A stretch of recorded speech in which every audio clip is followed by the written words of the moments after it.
This is a Funny TV program. The first family of indie horror. You are watching NerdRemix.com. Where in the hell are you from anyway, Private? Sir, Texas, sir! Holy dog shit! Texas, only steers and queers come from Texas, Private Cowboy. And you don't much look like a steer to me, so that kind of narrows it down. Due to some violent content, parental discretion is advised. But your regenerated circuits are tuned asynchronously, and that causes concatenation in the intermediate amplifiers. That's good. I have pain. That's good.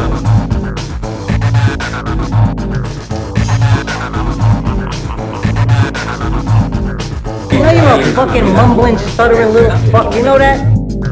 That's good.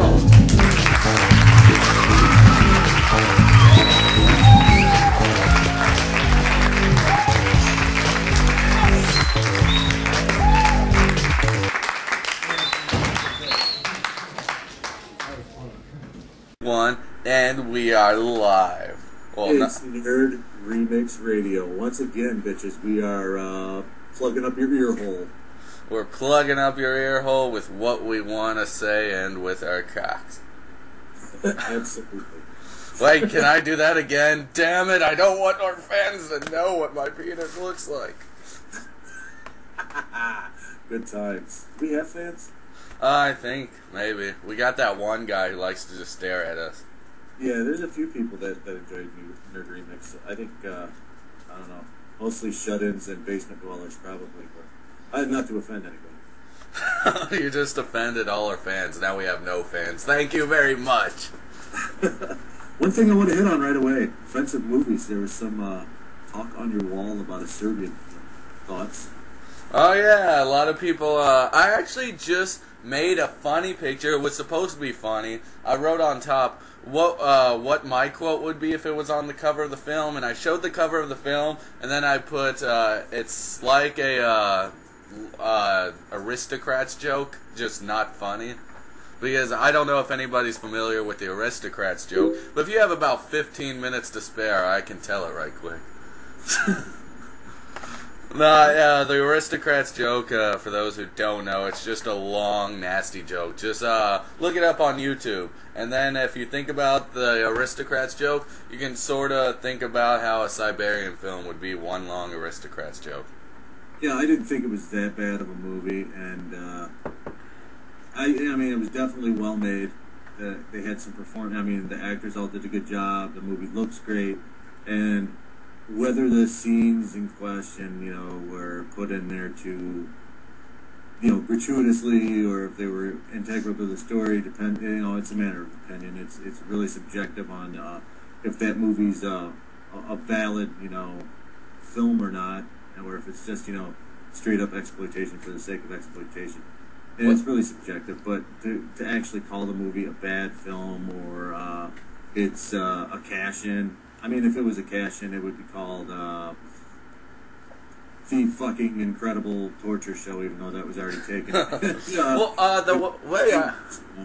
The way I see it is, I mean, the film's not that bad, but people make it sound way worse than it actually is. Just like The Human Centipede. I finally watched The Human Centipede 2 to 3 days ago, and you know, I really didn't want to see it because of what everybody was saying about it, and when I finally saw it, I was like, really? That's it? That's what everybody got so offended of? Their mouths aren't even on people's assholes, it's on the base of their spine, or the end of their spine.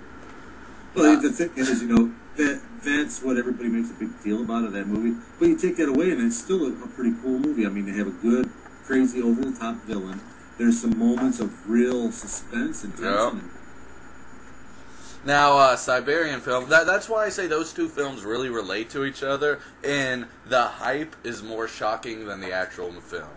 Just like Hostel. It was the same shit that went on with Hostel, so, you know. See, Hostel was pretty fucking gruesome. Yeah, but it wasn't bad as everybody said. No, wasn't bad as ever. Maybe the second one is, especially the fucking dick part. Yeah. No. You had to put up a review of a Serbian film.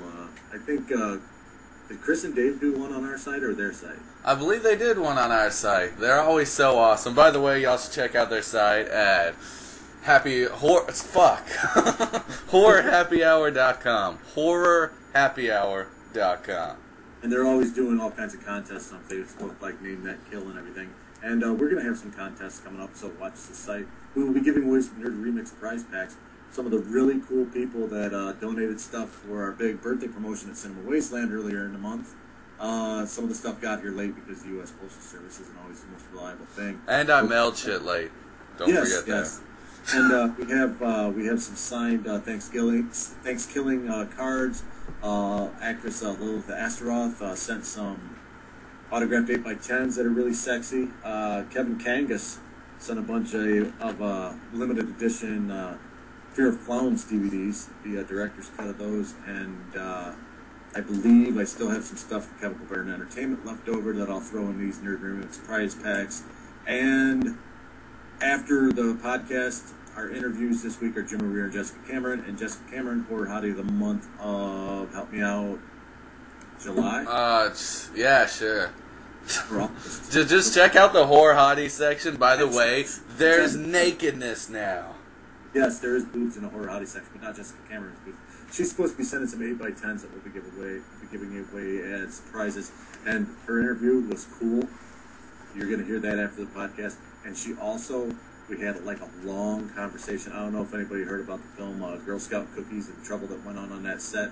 But she gave me the entire rundown of what went on there. And it was very eye-opening on what not to do when you make an independent film. So definitely check out the interview. Very cool. And then Jim O'Rear, who's fantastic. I don't know if you've ever seen any of his stuff, but very fun interview with him. And I'll be putting up a review of him and Brian Wilson's documentary Underground Entertainment about the cable access show they did back in the 90s, late 80s, early 90s, and everybody and their fucking brothers in this. But the reason I want to mention Jim O'Rear specifically is next week, Beverly Lane comes out, and Jim O'Rear is in Beverly Lane. And Beverly Lane is one of the funniest horror comedies I've ever seen. What, ever? Yeah, like ever. Like a week before that I reviewed that, like it's been almost a year ago, and I remember being on our podcast and proclaiming the death of the Zomcom. The zombie comedy was dead, and of course I went on to make one. It's pretty stupid, but then I got Beverly Lane, and I was like, wow, the rumors of the Zomcom's death were premature at best, because it's a really funny movie. It's kind of like The Office meets Dawn of the Dead. And you forgot, dude, Zombieland was a good Zomcom. I mean, they could still make good Zomcoms. It's just few and in between, especially with the low budget aspect of movies, the independent cinema parts. That usually the Zomcoms they make are usually horrible. I hate to say, I've seen a lot of them, and a lot of the low budget stuff. It's just, I don't know whether they were trying to make it funny, but it wasn't. Yeah, Shaun of the Dead kind of started that, and that's why I proclaimed the death of the Zomcom, because I thought it reached its pinnacle with Zombieland. But yeah, I've found some pretty quality examples since then, and yeah, of course, there's a lot of junk out there, a lot of junk. Flame is not junk. It's a low budget film, great performances by all the cast, and it's hilarious. I actually have a vampire comedy I'm going to review on the site pretty soon. It's called Bite Marks. And the surtitle, or whatever, the tagline, is wrong on so many levels. And it actually has, guess who? Evil Ed from Fright Night. The, ha ha ha, you're so cool, Brewster! Nice. It'll be nice to see him in something that's not gay porn for a change. Good times, good times. But anyway, the film isn't even out yet. It's going to be released November 15th. I'm going to try and get the review out tomorrow. Yeah, I noticed the Human Centipede 2 is available on pay-per-view right now. The pre-theatrical type thing. It's like $6.99. I don't know. I don't know if I could pay $6.99 to see the Human Centipede 2. I might have to wait for it to just go on Netflix like everybody else. I paid $3.99 to watch Scream 4 on Vudu last night. How was that anyway? It was fun. It was nice to see the people from the earlier movies in kind of an older setting, and Courtney Cox still has a fantastic body. I mean, her face is showing her age, but wow, she still has a fantastic body. Yeah. And Hayden Panettiere's in it. She's smoking hot. There's a lot of hot girls in it. And it was a lot of fun. It's not art. It's not full of subtext or anything. It was, it's entertaining, you know? So. I actually watched Scream 3 again a little while ago. I forgot, I think I already went on a rant on this, but I watched it a while ago, and I realized it wasn't as bad as I actually thought it was. And I watched it, you know, because I saw it when it first came out, so I was all on the hype of Scream 1, Scream 2, watched it, and I was like, God, that sucked. And then I watched it after Scream 4 came out, so that's like, what, 10 years later? Yeah. And I realized it's not that bad of a film. It's actually quite fun. I mean, don't take it seriously. It's after all a freaking comedy. You know, it parodies itself, but it's a good one. Yeah, and Scream 4, like I said, it was entertainment, it was fun, and if anybody wants to bag on it for saying, oh God, it's this and that, you know what, you're missing the point. Nobody's trying to get you to think when you're watching a Scream movie. It's basically a whodunit, and, you know, it's a lot of fun. Yeah, I got a few other VHSs I bought, which I actually want to talk about. One is called Scared Stiff from 1987, and there are two Scared Stiffs made in 1987. One is, I believe, public domain and generally easy to find, and another one was this one I found at the Goodwill for only $1, and I tried to look it up online. I couldn't find anybody selling it. I couldn't find any information about it. Even Rotten Tomatoes, nobody's reviewed it yet. So I think I stumbled upon something rare, and I think because of this, I should do a review of this while showing clips of it. There you go. Why not? I don't know, because it's a lot of work, and you know how us at NerdRemix, we don't like to work. What you got? I also bought the first VHS edition of Cannibal the Musical. Nice. I just really like the cover. I don't know what it is about VHSs. I like how big they are. I like the bulk. I love the covers. And, huh? Sort of like my penis. Yeah, but except, you know, it doesn't have all those warts everywhere. Anyway, the last VHS I bought was actually Fade to Black, which is actually a really fun horror flick. It stars Dennis Christopher, and he's a dude. Have you ever seen it, Fade to Black? Yes, I have. Alright, so you already know, it's a dude obsessed with horror films, so he dresses up and he goes around killing people like in famous horror movies. But it's not only just horror movies, he's also obsessed with, you know, the old black and white, like, noir movies. Film noir, yeah. Good movie. Very good movie. I was highly entertained. I'm surprised it only got like a 5 on IMDb. Same with Body Snatchers 1993. I just watched that yesterday, and it has like a 5 on IMDb, and I thought the general vote would be at least a 7, because me personally, I'd give it an 8.5. Cool.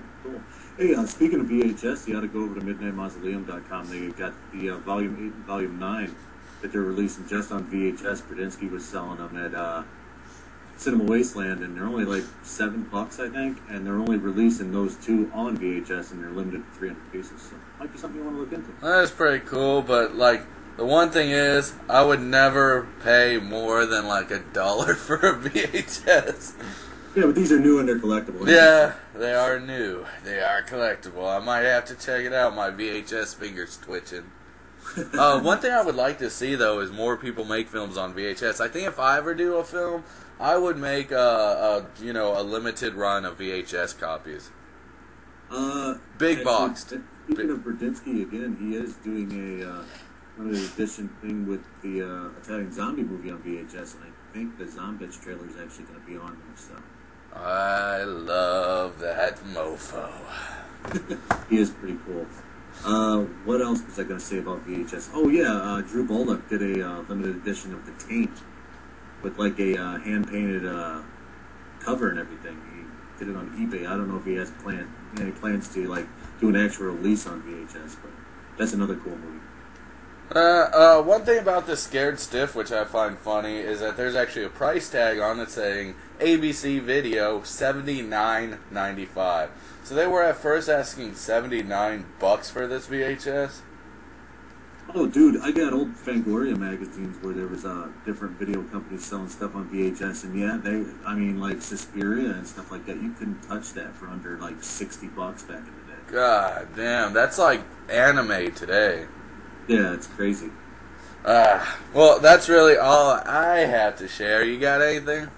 Tonight, who's watching? Oh, yeah! The Walking Dead Season 2. Who's watching tonight? I know I will. Me. I'm watching The Walking... I love The Walking Dead. The Season 1 was incredible, and hopefully they carry on for Season 2. I actually heard a few things that Season 2, they had to cut the funding because they wanted to do a new season of Mad Men or something.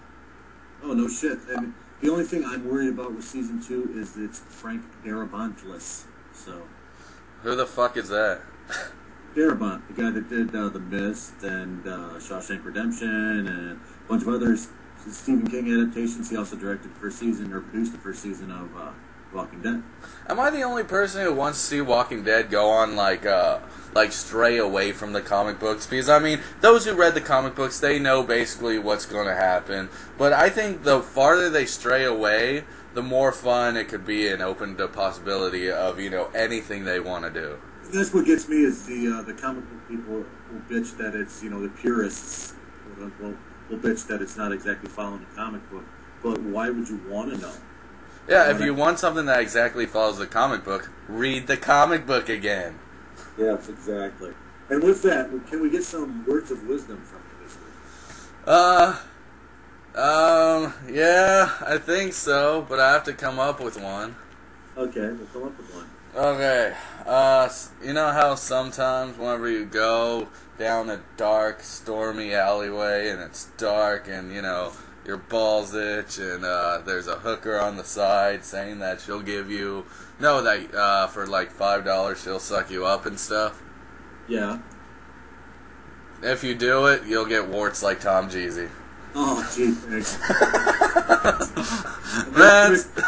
Make sure to stay tuned for the interviews with Jim O'Rear and the lovely, lovely, lovely Jessica Cameron. Enjoy it. That's why you don't put me on the spot, man. Okay, this is Tom from NerdRemix.com, and on the phone I have the lovely and talented Jessica Cameron. You may remember her as a Nerd Remix Horror Hottie of the Month. How you doing tonight, Jessica? I'm very well, thank you. How are you? I'm good. We just had a long talk about some film experiences. We'll get to that later.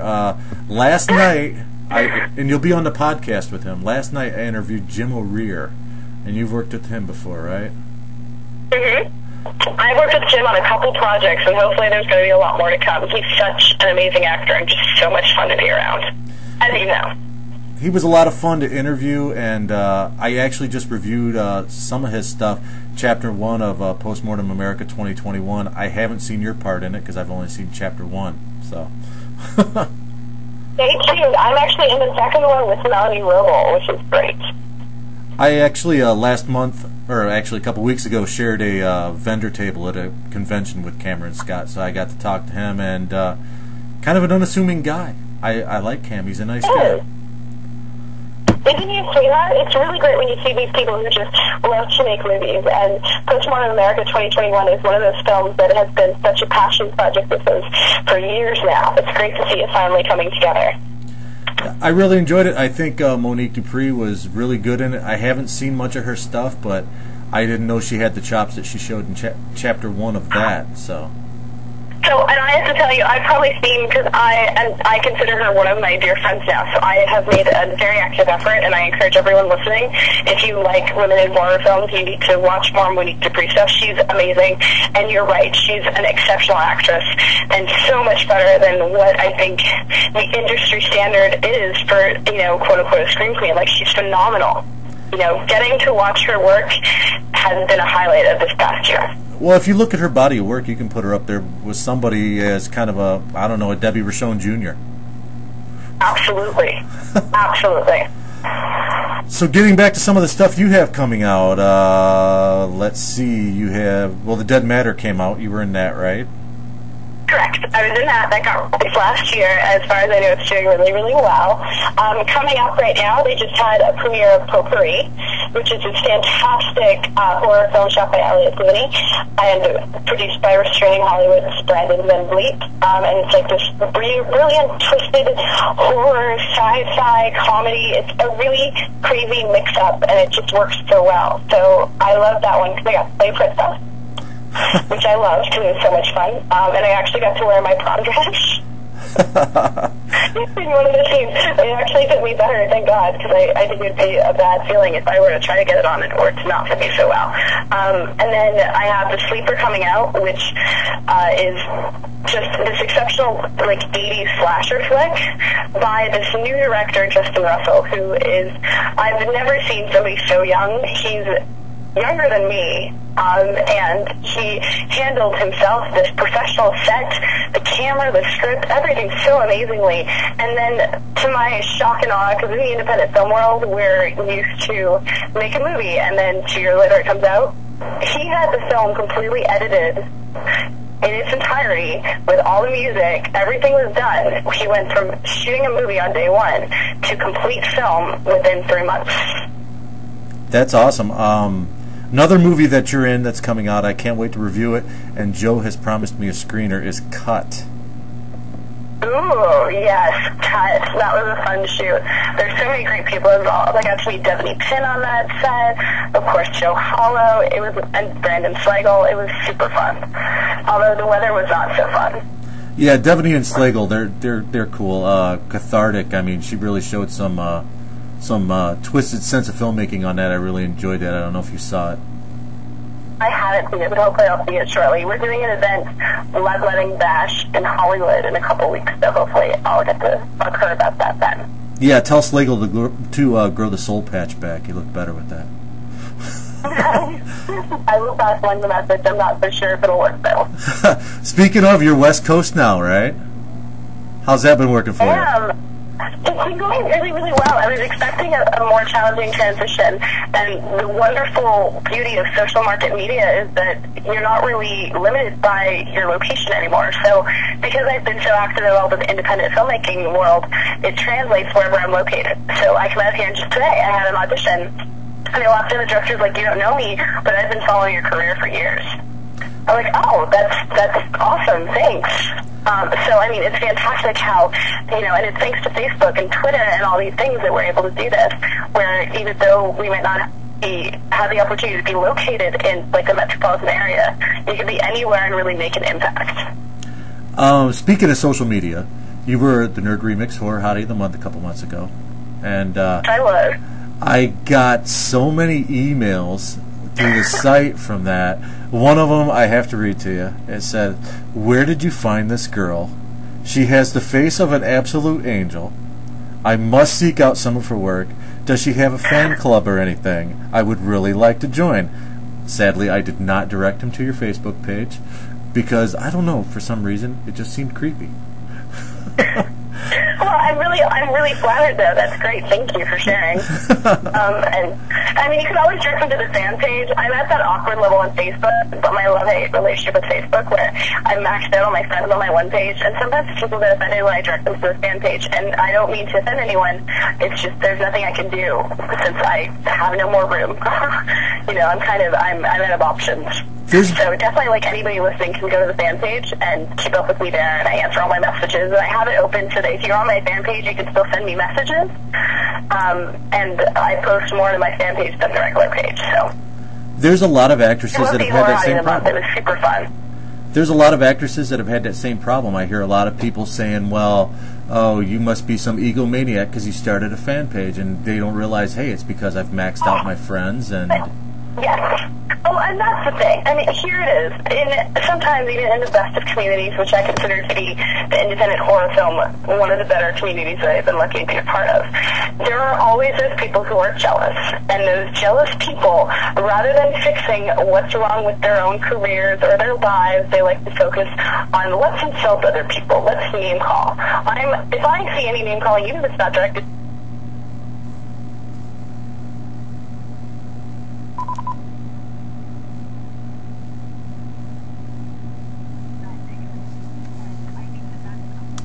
at the moment, just people that are so willing to, it doesn't make me conceited, it doesn't make me any adjective or name you could call me. It makes me stuck under the Facebook constraints of having 5,000 friends. Sorry, I don't make the rules. And I know you're probably referencing a certain male, we'll call him an actor for the sake of this conversation. However, that's debatable. But he made a very public Facebook post, and I very publicly responded, and I unfriended him as a result. Because I was like, you know what, I don't have time of the day. Don't be jealous just because I have 4,000 plus fans, and your little company has 100. You know, it's not a competition, and if it is, I'm winning, so suck it up. I actually know what you're referring to, and that isn't what I was referring to, but okay. Well, there you go. Well, like, what kills me is, like, other people sometimes they're like, well, but it's different, because, like, see, I have a company. And I was like, but I have a company, too. Jessica Cameron, that is my company. You know, I make a living off of everything I do. It's very much a company. I pay taxes into it. You know, everything that I do and am is branding. It's a company, it's whatnot. So it doesn't make it any more or less relevant. In fact, you know, arguably, if I have 4,300 fans on my fan page and you have 200 or 300, that means that my company is doing better and is more relevant than yours. You know, and I think that it's a lot easier for people to sit back and sort of just, you know, throw names and whatnot, rather than sitting down and going, well, wait a second, maybe I'm not making good quality films. Is that why nobody's watching my work? Or maybe I'm not making enough of them. Or maybe my acting needs work. Or, you know, rather than figuring out why they don't have a fan base, they'd rather attack those of us who do. And I just don't have time for it. So anyway, back to Postmortem America. You're in Chapter 2. How big of a part do you play in that? Because I'm kind of wondering about the whole serial thing, and I kind of said that to Cameron, and I'm anxious to see the rest of it now. So. Well, and honestly, I don't, like, whenever I signed on to the project, it was a feature film. So my role was a supporting one. But now that they've broken it down into chapters, I honestly have no idea how big my role will be in the end result. I would suspect that it's at least a supporting, if not even a bit bigger now. And my character is what I love about my character in that project is she's the best of the bad people. So Postmortem America 2021 features a bunch of badass, horrible people after, like, an apocalyptic event. And ironically enough, I actually signed on. So here's a funny little story for you. I ran into Cameron Scott, and I saw his trailer through Jim O'Rear. And I ran into him at a convention, and I walked up to him, I congratulated him, I told him it looked awesome, I couldn't wait to see it. At which point he informed me they were still filming. And I was like, oh, that's great, I would like to audition. You know, love the trailer. And he was like, you know, we're fully cast, but, you know, there is this one role that you'd be really great for. I've seen your work, I like you. But, you know, the actor has kind of been flaking. And I gave her, like, till next Monday to get back with me. I was like, oh, okay, so what happens if she doesn't get back to you on Monday? Oh, well, then you can totally have the role.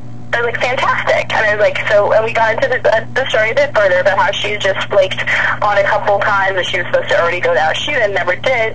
So, you know, I knew that she was, you know, somewhat of an irresponsible actress, so to speak. So I literally left him a message. He told me if she hadn't responded by 7 o'clock the following Monday that the role was mine. So by 7:05 I called him, and he did pick up his phone, and the message was literally like, hi Cameron, it's Jessica Cameron calling you. I'm calling to officially accept the role as we discussed. I'm assuming that the actress flaked again, and that the role is mine as per agreement. So I look forward to hearing more information on when you'd like to shoot and the wardrobe. Have a great day. And he actually kept that message. Because he thought it was so, like, brazen, and I was on top of it. I was like, I love the trailer. I love working with Jim O'Rear. You know, there's a role in this. I want it. Yeah, Jim's a lot of fun. Speaking of, you talked about a good experience. Girl Scout cookies. I heard that was not the greatest experience in the world. What can you say about that? And what can you legally comment on about that? Legally? Wow.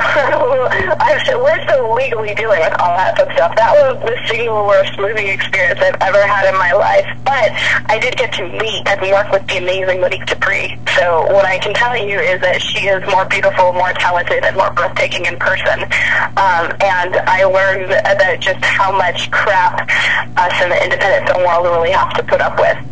You know, and also it taught me that there is a point for us to stand up and speak up, and when people lie and abuse you and threaten you, we, in the independent film world, need to not back down for fear of somebody saying, well, I'm afraid that they're going to be a temperamental actor. I think that when certain lines are crossed, you know, we need to stand up and say, you know what, you don't have a right to call me those names, to threaten me. You don't have a right to abuse us like that. That doesn't make me a diva. That makes me just a person who deserves a very basic entry level of respect. Awesome. So I'm looking at it as a growth in personal levels as opposed to the wonderful world of filmmaking. Jessica Cameron, ladies and gentlemen, ballsy, beautiful, and talented. So I will say we did get some good quality girl time. Melanie Robel and myself, Erica Soto. There were so many people that were so great on that set, not the filmmakers themselves, but the actual people that they had falsely promised to pay, who were so fantastic that, you know, getting to spend some time with, like, you know, people who are considered good friends of yours is always entertaining. There was actually 3 horror hotties of the month on that set. You, Melanie Robel, and Sarah Gunadassi. So, you know, hey, you got to load that up, right? Oh, you want to talk about ballsy ladies? Sarah is like one of my idols in that regard. She's so ballsy. She's so on top of it. You know, she's just amazing, and she's so like quick, which I have a huge respect for. And her character was one that, to me, was like the most difficult to sort of appreciate on paper. And she just knocked it out of the park. She's truly an amazing actress and just a great girl. So I have a screener of Underground Entertainment. You're in that, so I get to watch in that. I am. And I'm going to bug the shit out of Joe Hollow. I'm going to continue to bug the shit out of Joe Hollow for a screener to cut. Me too. And I know that I'm already on the list for Postmortem America, so I'm definitely going to be checking out a lot of your work in the future. And we just need you to like look after Potpourri, and we need you to get Resurrection, Camel Spiders, The Sleeper. See if you can help me out with that, man. I got to make some contacts. I can definitely try my best. All right. Thanks a lot. Thanks for being so frank. Thanks for being so cool. And fuck, shine on, you crazy diamond. I hope you work every day from now until you're 60. Thanks, me too. All right. Thanks a lot. I appreciate it. My pleasure.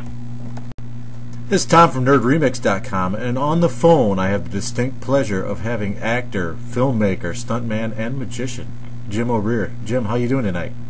I am good. Thank you for having me. Right off the bat, I just reviewed you in something last week. Yeah, Postmortem America, I believe. Yeah, Postmortem America 2021. I actually shared a vendor table with Cameron Scott at Cinema Wasteland last week. You were very good in that. I kind of sucks that he broke it up into chapters because I wanted to see more. I can't really pass judgment, I guess, on the project as a whole until I see it as a whole, but hey, you were very good in it. Thank you. I know that he planned it as a feature, but then he wanted to try something different and break it into chapters like an old serial. But I hear that part 2 is very, very good. I haven't seen it yet, but I'm interested in seeing it myself to see what happens. I was really impressed with you in that, and your co-star Monique Dupree. I hadn't seen her in anything but, like, I think Bungalow of the Damned or something like that, Bachelor Party of the Bungalow of the Damned or something. Right, yeah. And yeah, Monique is great. I remember when Cameron was talking about this film, and he sent me the script, and I read that part, and I went, man, that's like a badass Jackie Brown. That could be a badass Jackie Brown kind of character. And so Monique would be great in that. And he contacted Monique, and she wanted to do it, and she tears it up. Yeah, she killed it. I mean, I didn't know she had the chops because she didn't get to show them in much of the other stuff that I've seen her in. Yeah, she's not, I don't think she's been given the opportunity yet to really shine and show what she can really do, but that was, you know, that's one of those roles that luckily she gets to have fun with. Now, one of my favorite things I've seen you in, which I haven't seen much of your stuff, I gotta rectify that, but it comes out Tuesday, I believe, Beverly Lane. Yes, Beverly Lane, the zombie comedy from Joshua Hole. Now, see, what I thought was great about you in that is that a lot, especially like with an indie horror comedy, low budget thing, a lot of the comedy's forced, and it just seemed like really natural with you. And I mean, any scene you were in that, you stole it because you were hilarious in it. I mean, I thought you were great. That's kind of why I tried to check out some of your other work. Thank you. I had fun with it. I liked the script, and Josh was good enough to just let me have fun with it and ad-lib a lot and play around. And not many people know, because of me doing 25 years worth of horror films. Not many people know that my background is actually in musical comedy. So comedy is what I know. I just don't get a chance to do it that often. Well, I can't wait to see the controversial film.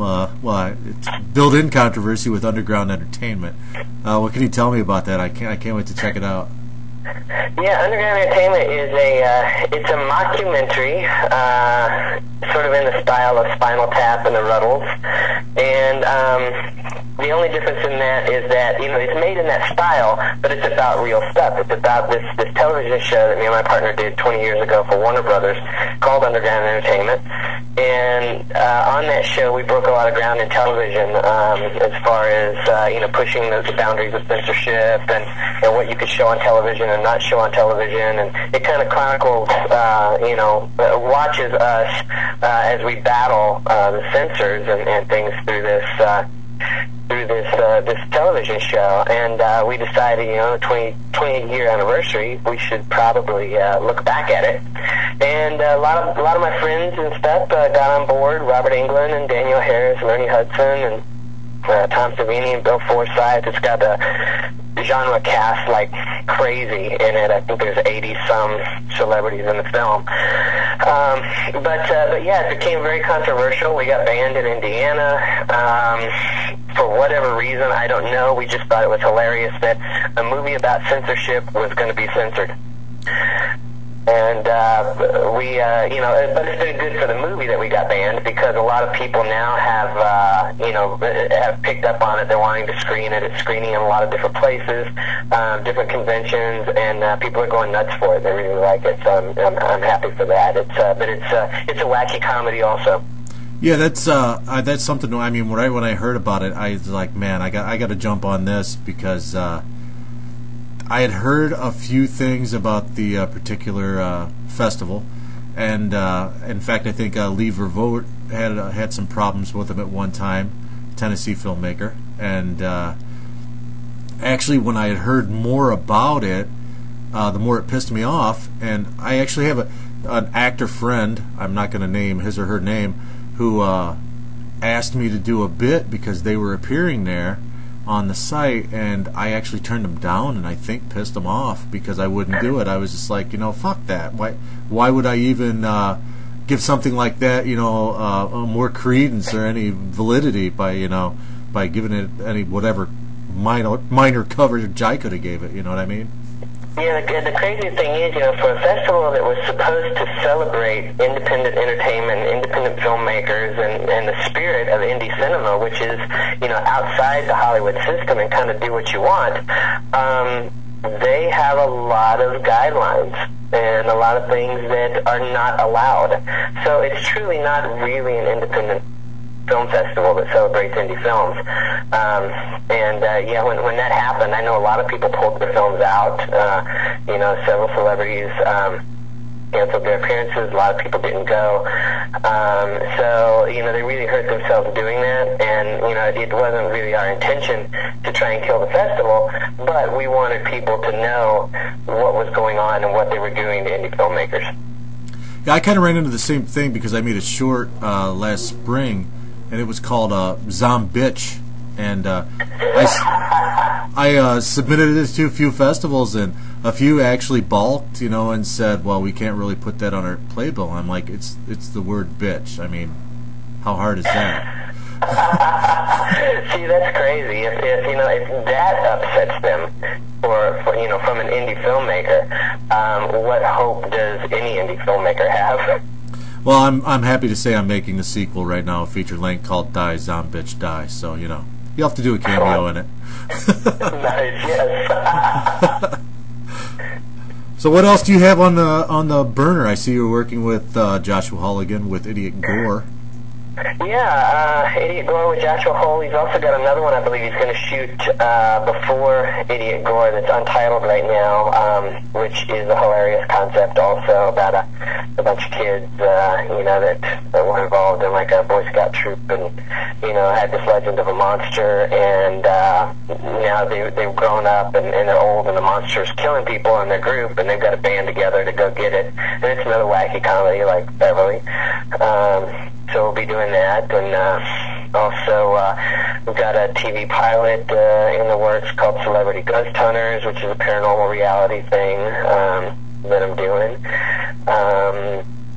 And we've got Tennessee Ghosts, another paranormal documentary movie that I did with Debbie Rashawn. Yeah, I read about that in her Diary of the Dead column in Fangoria a couple months ago. And I'm like Debbie Rashawn obsessed, so, excuse me. Yeah, well, who wouldn't be? She's, gorgeous, talented, she's the whole package, and she delivers all the time. I will work with Debbie anytime. I've been lucky enough to do, six or eight films with her, and we'll work with her anytime. She's wonderful, and she's great in this, and this is something different, she doesn't really act. She's more of a host of this documentary, which is made for the Travel Channel, and she blows it away doing that as well. But yeah, Fango, I was lucky that Fango in the Diary of the Dead column, they devoted two whole issues of Fango just to that film. So thank you to them. Yeah, next time you talk to Debbie, tell her to call me so I can do an interview with her. I've asked her like 4 times. Okay. Yeah, she's like a personal hero, but she should be. She should be everybody's hero. She should be. She's awesome. She is that awesome. So anyway, Beverly Lane coming out Tuesday. Fantastic movie. I had, like a week before I got the screener from Joshua Hall, I got on our podcast and proclaimed the death of the zombie comedy because it had been done to death. And along comes Beverly Lane, and you were fantastic in it. Fantastic movie. I think Joshua Hall got great performances out of everybody in the cast. And hey, kudos. Everybody go buy a copy, right, Jim? They can, yeah. They should get a copy. It does come out in a few days, and believe it or not, I believe the DVD is only $10. So you can't beat that, and it'll be available through the Beverly Lane website. I think it's BeverlyLaneTheMovie.com. And hey, if you see Jim O'Rear somewhere, make him sign it for you. Yes, indeed. Bring it on by. I'll sign whatever. I've still got a few appearances left this year, so pick up a copy and come see me. All right, Jim. Thanks a lot for your time, man, and keep kicking ass. I'm definitely looking forward to seeing Underground Entertainment, and I hope, as a big metaphorical middle finger, every independent film festival in the country, except for Franklin, Indiana, screens it. Okay, well, thank you. I appreciate your support. All right, thanks a lot, man. Thank you.